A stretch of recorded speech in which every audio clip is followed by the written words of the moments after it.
25-এ, ওমা আরসালনা মিন ক্বাবলিকা মিন রাসূল, হে নবী তোমার পূর্বে যত রসুল পাঠিয়েছি, ওমা আরসালনা মিন ক্বাবলিকা মিন রাসূল ইল্লা নুহি ইলাইহি, যত নবী রসুল পাঠিয়েছি তাদের প্রত্যেককে ওহী করেছি আন্নাহু লা ইলাহা ইল্লা আনা, যে হে নবী রসুলগণ ইব্রাহিম, মূসা, ঈসা, আইয়ুব, ইউসুফ, যত নবী রসুল, ইসমাইল, ইসহাক, ইয়াকুব, সমস্ত নবীকে আল্লাহ বলেছেন যুগে যুগে কি লা ইলাহা ইল্লা আনা, আমি ছাড়া কোনো সত্য মাবুদ নেই, ফাবুদুন, সুতরাং তোমরা আমারই ইবাদত করো, আমারই ইবাদত করো।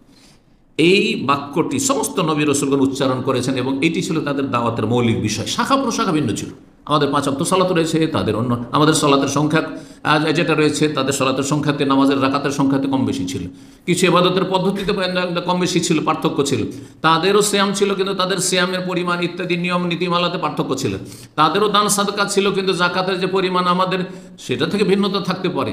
সেই যুগে আম্বিয়া রাসূলগণ হজ করেছেন, উমরা করেছেন, কিন্তু তাতে নিয়ম কানুনে কিছু মাসলা মাসাইলে পার্থক্য থাকতে পারে। কিন্তু মৌলিক বিষয়ে সকল আম্বিয়া রসুলগণের দাওয়াত হচ্ছে এক, সেটি হচ্ছে লা ইলাহা ইল্লাল্লাহ, তাওহীদ। সমস্ত নবী রসুলগণকে পাঠিয়েছেন। এই জন্য সমস্ত নবী রসুলের দোয়া সবচেয়ে উত্তম দোয়া কি জানা আছে? হাদিসটি আরাফার দিন সম্পর্কে নবী সাল্লাল্লাহু আলাইহি ওয়াসাল্লাম বলতে বলেন, খায়রুদ দুআ ইয়াউম আরাফা, সবচেয়ে উত্তম দোয়া হচ্ছে আরাফার দিনের দোয়া। ওয়া খায়রু মা কুলতু আনা ওয়ান নাবিয়্যুনা মিন ক্বাবলি, সবচেয়ে উত্তম দোয়া, উৎকৃষ্ট দোয়া যেটি আমিও বলছি আর আমার পরে যত নবী রসুল সবাই বলেছেন, সেটি হচ্ছে কালিমাতু লা ইলাহা ইল্লাল্লাহু ওয়াহদাহু লা শারীকা লাহু লাহুল মুলকু ওয়া লাহুল হামদু ওয়া হুয়া আলা কুল্লি শাইইন কাদির। সবগুলি তাওহীদ আর তাওহীদ, তাওহীদ আর তাওহীদ। নবী সাল্লাল্লাহু আলাইহি ওয়াসাল্লাম 40 বছর বয়সে নবী হলেন, শত্রুতা শুরু হলো কাফেরদের। 13 বছর মক্কায় থাকলেন। 13 বছরের মধ্যে শেষ দিকে গিয়ে নামাজের বিধান, কোন ফরজ তখন পর্যন্ত আসে না, যাকাত না, রোজা না, হজ না, পর্দা, সবগুলি মাসলা মাসাইল, হালাল হারামের মেলা মাসলা মাসাইল সবকিছুই কোথায় নাজিল হইল? মদিনায়। কিন্তু মক্কায় 13 বছর ধরে লা ইলাহা ইল্লাল্লাহ, কারণ এটি হচ্ছে আসল। লা ইলাহা ইল্লাল্লাহ যদি ঠিক না হয়, তাওহীদ ঠিক না হয়, তো এই মুশরিকের নামাজ পড়িয়ে লাভ নেই, মুশরিকের রোজা রাখিয়ে লাভ নেই, মুশরিকে হজ উমরা করে, আমরা তো হজ উমরা করতো, পরম্পরা করতো, আগে থেকেই করতো। হ্যাঁ, মুশরিক কাবার খেদমত করে কোনো লাভ নেই, মুশরিক বাপ মায়ের খেদমত করে কোনো লাভ নেই, শেষকালে জাহান্নামে যাবে। জি। 5 নম্বর যে তাওহীদের গুরুত্বের বিষয়, তা হচ্ছে তাওহীদ এমন একটি গুরুত্বপূর্ণ বিষয়, যখনই আপনি ইসলামের দাওয়াত, ইসলামের খেদমতের কাজ শুরু করবেন, একজন অমুসলিমকে ইসলামের দাওয়াত দেবেন, একজন জন্মসূত্রে মুসলিম কিন্তু ইসলামের কিছুই জানে না, জিরো, একবার কিছুই জানে না, এমন অনেক মুসলিম আছে, কি দিয়ে শুরু করবেন?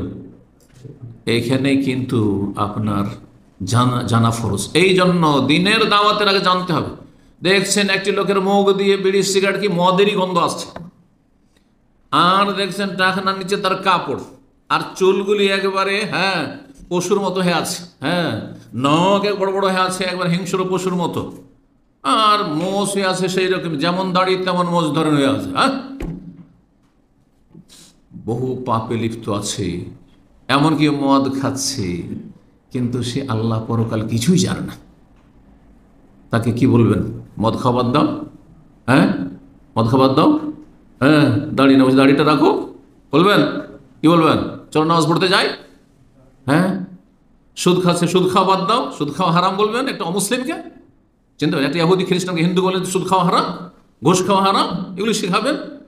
ব্যভিচার করা হারাম, এটা আগে বললে হবে না।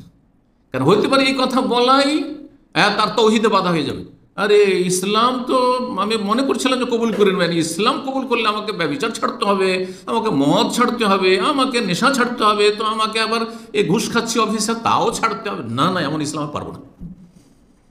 অনেক মূর্খ লোক, একটা অমুসলিম সঙ্গী সাথী সঙ্গী আছে, ইসলামের দাওয়াত হতে দিয়ে দিয়েছে, আবেগী ইসলামের দাওয়াত দিয়েছে, বলছে চলো ইসলাম সেন্টারে, আর ইসলাম কবুল করলে তোমাকে কিন্তু কি করতে হবে? কাট করতে হবে, খাতনা করতে হবে।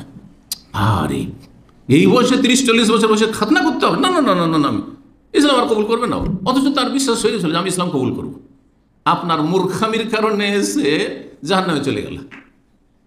সেটা যদি শর্তও লাগে তো আপনাকে যে আমি মুসলমান হব, কিন্তু আমি খাতনা করতে পারবো না, আমার খুব ভয় লাগছে, অসুবিধা নেই, জাহান্নাম থেকে তো বাঁচো।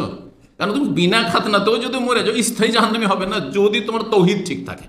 5 ওয়াক্ত সালাতটা ঠিক হয়ে যায় কমপক্ষে তাওহীদের পরে, তাহলে তুমি স্থায়ী জাহান্নামী হবে না।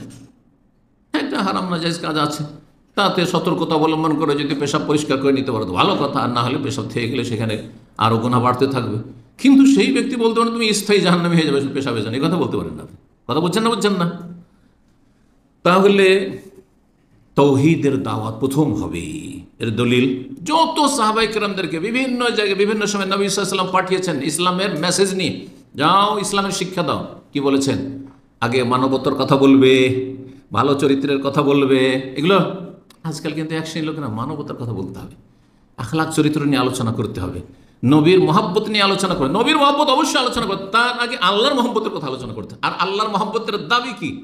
যে আল্লাহর গুণ, আল্লাহর কাজ, আল্লাহর হক কাউকে দেবো না, কিঞ্চিত পরিমাণে দেবো না। এটা হচ্ছে আল্লাহর মহব্বত। তো এই জন্য দাওয়াত শুরু করতে হবে লা ইলাহা ইল্লাল্লাহ, তৌহিদ দিয়ে। কথা বললে হবে না। আজকাল কিন্তু বিদাতি দায়ীদের বা বিদাতি বক্তাদের লক্ষণ হচ্ছে, আরে তৌহিদের কথা বললে মানুষের মাঝে ঘৃণা ছড়াবে, তৌহিদের কথা বললে মানুষ দূরে সরে যাবে, এই জন্য তৌহিদের কথা আগে বলিয়েন না। এখন একটু দূর থেকে বলবেন, আর একটু গঠনমূলক কথা বলবেন, হ্যাঁ খুব চমৎকার চমৎকার ভাষা, একটু মানবতার শিক্ষা দেবেন, আখলাক, হ্যাঁ আমলের শিক্ষা দেবেন। এসব আমাদের তবলিগি ভাইরা আর আমাদের জামায়াত ইখওয়ানি ভাইরা, এদের কাজ হল এটা না, এগুলো শিক্ষা দেন। আগে লা ইলাহা ইল্লাল্লাহ বলেন না, যে এটা শিরক ওটা বলেন না, হ্যাঁ এটা তৌহিদ এটা শিরক কথা বলেন না। না হইলে ঘৃণা ছড়াবে, এই ভাষাগুলি তারা প্রয়োগ করে, ঘৃণা ছড়াবে না, আউযু বিল্লাহ। তাই নবী সাল্লাল্লাহু আলাইহি ওয়াসাল্লাম দীর্ঘ 13 বছর মক্কাতে ঘৃণাই ছড়িয়েছেন না, না আল্লাহর দিন প্রতিষ্ঠা করেছেন।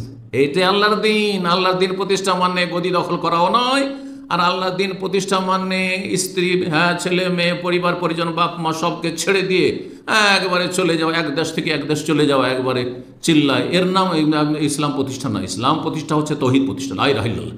আল্লাহর হক কাউকে দেওয়া যাবে না, আল্লাহর হক আল্লাহর জন্য রাখতে হবে। জি।